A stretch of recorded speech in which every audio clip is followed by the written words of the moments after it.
हिसार में लोकसभा का चुनाव को लेकर सरगर्मियां तेज हो गई हैं और उसके दावेदार बढ़ते ही जा रहे हैं। अब बिजली मंत्री रणजीत सिंह चौटाला ने भी हिसार लोकसभा से चुनाव लड़ने की इच्छा जताई है। हिसार में पत्रकारों से बातचीत करते हुए रणजीत सिंह चौटाला ने कहा कि अगर उन्हें मौका मिला तो वो हिसार लोकसभा से जरूर चुनाव लड़ना चाहेंगे। वो हिसार के लोक निर्माण विश्राम गृह में पत्रकारों से बातचीत कर रहे थे। वो यहाँ पर बिजली समस्याओं के लिए आयोजित की गई एक बैठक को संबोधित करने के लिए आए थे और यहाँ पर उन्होंने ग्रामीण और शहरी बिजली उपभोक्ताओं की विभिन्न शिकायतों का निपटान करने के लिए अधिकारियों को आदेश दिए। अभी तो नहीं रखी, फरवरी में रखने की सोच रहा हूँ। फरवरी में होगी और पक्का रेडी करूँगा। पर अभी टाइम, क्योंकि पहले तो सब चुनाव में लगे हुए थे। चुनाव के बाद तय हुआ था कि भाई चुनाव के बाद फिर फारिग हो गया। जब मैं जाऊँगा 10-5 दिन में, और जैसे तय हो जाएगी आपको डेट तुरंत अनाउंस करूँगा। तो उसमें प्रधानमंत्री या तो अभी तय हो जाए, मैं तुरंत आपको बताऊंगा मीडिया से कौन आएंगे। पहले ही आप इन एंटीसिपेशन बात करें, उसका कोई मीनिंग नहीं होता। कौन आएंगे नहीं आएंगे, रैली जरूर होगी। रणजीत सिंह जी, अभी पिछले दिनों मुख्यमंत्री जी हिसार आए थे, तो एक सवाल उठाया गया था कि बिजली का जो बिल है वो हर महीने आना चाहिए, क्योंकि उन्होंने बिजली का बिल भी मुख्यमंत्री को दिया था। उन्होंने कहा था कि हम इसकी जांच भी करवाते हैं। उनको बिल उस वक्त मिला नहीं था जो चाहिए। नहीं, हम यही कोशिश कर रहे हैं जी, हर महीने दिया जाए। वो इकट्ठा आता है, कई बार 3 महीने का आ गया, वो 3 महीने में लोगों को पेमेंट करने में दिक्कत आती है। तो ये जो कह रहे हैं, ये बात हमारे सोची जा रही है कि इसको महीने पे दिया जाए। इसी से जुड़ा सवाल है सर। हाँ, कि जो बिजली बिल आ रहे हैं फिलहाल 3-4 महीनों से लेट बहुत आ रहे हैं।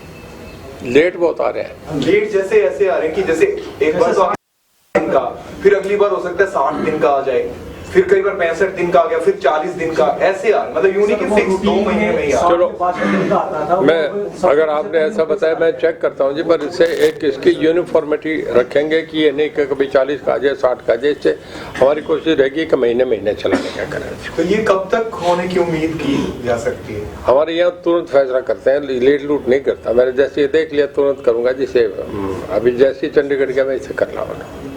3 राज्यों के चुनाव के बारे में जो कांग्रेस की स्थिति हुई है वो इसी के साथ है कि कुछ नेता कह रहे हैं कि चाबी पे जंग लग गया है। देखिए, आम लोगों के लिए बीजेपी में जो प्लान कर रहे थे, जैसे ओपी माथुर जी हैं, बहुत सुलझे हुए हैं, जहाँ कहते हैं जिस स्टेट में जाते हैं, ऐसे किसी लोगों को तो अंदाजा होगा।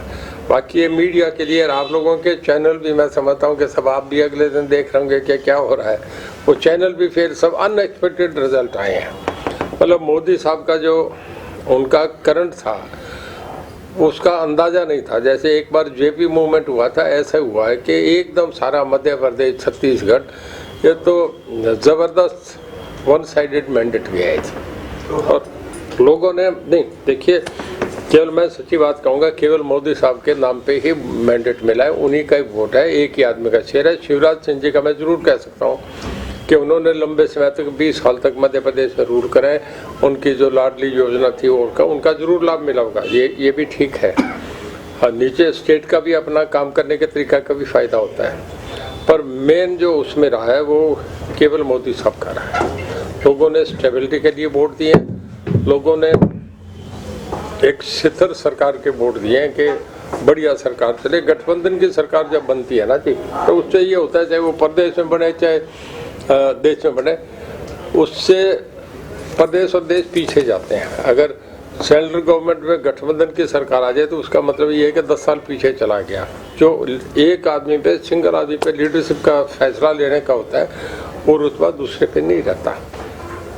हरियाणा में गठबंधन की सरकार चली है तो क्या पीछे चलेगा? ये इसे गठबंधन नहीं कहते, 2 पार्टीज में एक है छोटा भी, उसमें भी अपने वहाँ तो 20-20 पार्टियों का गठबंधन है ना, उसे गठबंधन कहें। अब महाराष्ट्र में हो गया वो तो 2 का हो गया, बिहार में हो गया 2 पार्टीज का हो गया।